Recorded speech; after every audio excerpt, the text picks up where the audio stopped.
Hey everyone, how's it going? I have got a short one today. We're going to look at this 1070 Ti from Gigabyte. It's a Windforce. So I actually was looking at this one last night and I didn't record any of what I was doing because I actually didn't think it would be fixable. But I wanted to show it off on video because this is a pretty interesting and rare problem from what I understand. So I took a look at all the main power rails. So I looked at V-Core, I looked at 12 volts and 3.3 volts from the PCIe connector. I looked at the 8 pin.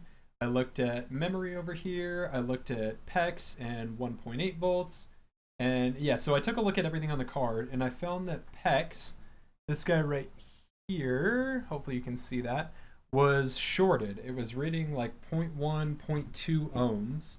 And typically that would be a dead card. And funny enough, I actually almost started drilling the core with my little hand drill. Because PEX was dead, I wanted to write PEX in the core with this hand drill. But I decided, you know what, first off, let me actually take a look at this and make sure that it's not just something else. And I'm very glad that I did that because I actually was able to solve the problem and this card is working. Okay, so if we come under the scope here, you can see that I've messed with this a little bit. This card is not in the best condition. It's got some broken capacitors on the back. You can see I already worked on some of these. They were falling off the board, and as you can see, the PCIe connector is not in the greatest condition either. It's pretty busted up on both sides. The rest of the card is okay, other than those few busted components on the back. The cooler's fine and everything. So, like I said, I did a resistance check on PEX, and I'll show you now. So PEX is this guy right here. And I'll show you now. You can see the meter. It's 890 ohms, 940 ohms, which is a totally fine value. So I came over here to this coil and I threw some solder on there and I lifted up one side of it. This is what you can do when you've got a shorted rail like this for like 1.8 volts or PEX, any power rail like that. You can lift the coil and you can see which side the short is on. Typically, if you have a short on the core side, that's a bad sign, but we'll go over that in a second.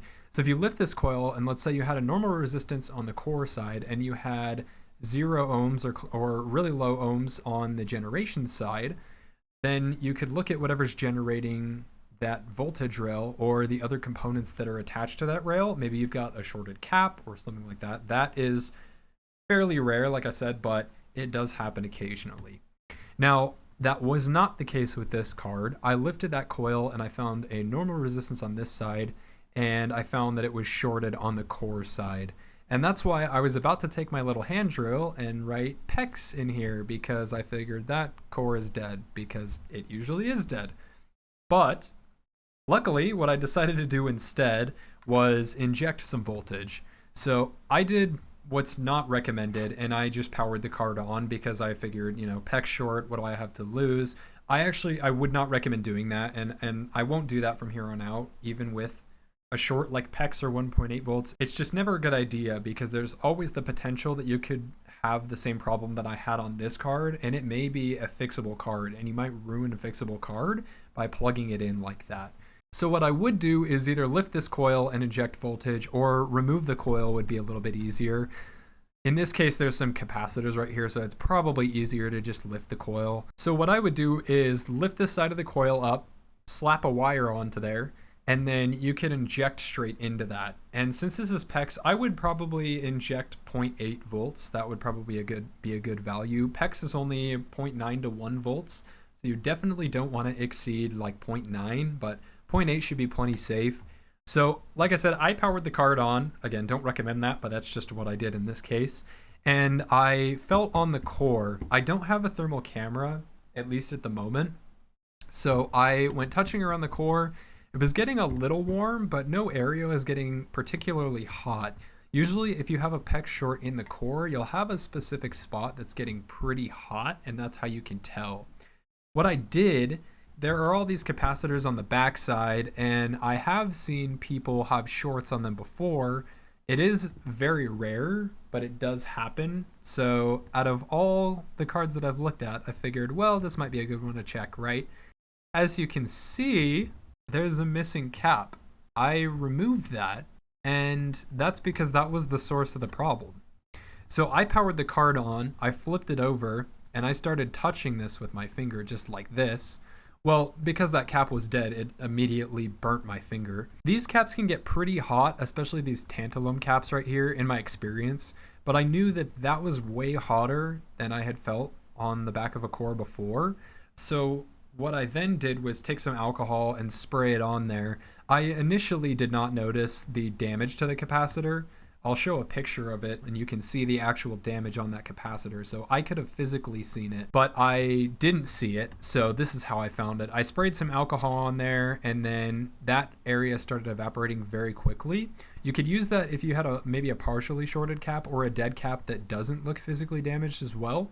In this case, it was really easy to pick out though because it was damaged. So I did not think that cap was actually going to be on the PEX rail. I said, no way, that's got to be something else, but I removed it anyways, and what do you know? My resistance went all the way back up to normal.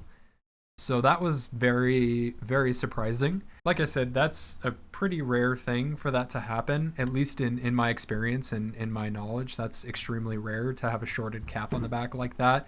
Usually when you've got a dead PEX rail, it's just a dead core. So if you have a dead PEX rail or 1.8 volt rail, I would recommend at least checking these caps on the back, especially if you have a thermal camera. That's going to make this a lot easier because you don't have to guess or you don't have to use the isopropyl alcohol method. You can just take a look at all these caps through your thermal camera, figure out which ones are heating up. If you have a schematic, you could even check to see if it's connected to the rail that you're looking at. Unfortunately, I don't have a schematic. I actually went to check and I couldn't find one for this. But typically, you could look it up in the schematic and or the board view and say, okay, here's the designator for this cap. Let's go look it up in the schematic and see that this actually is on the PEX rail, and then you could pull it. Since it was damaged and obviously this card wasn't working, I have nothing to lose anyways, so I might as well just pull that cap and see what happens. And it fixed my problem. So that could be a potential solution if you've got a card that's got a 1.8 volt or 0.8 volt short.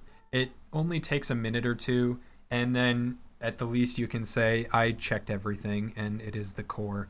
Now, again, the other option is using the thermal camera, and you can check to see if you have a hot spot on the core. But even then, it still doesn't hurt to check the backside here. So let me power this card on really quick, and I'll show you guys that it does indeed work with that missing capacitor.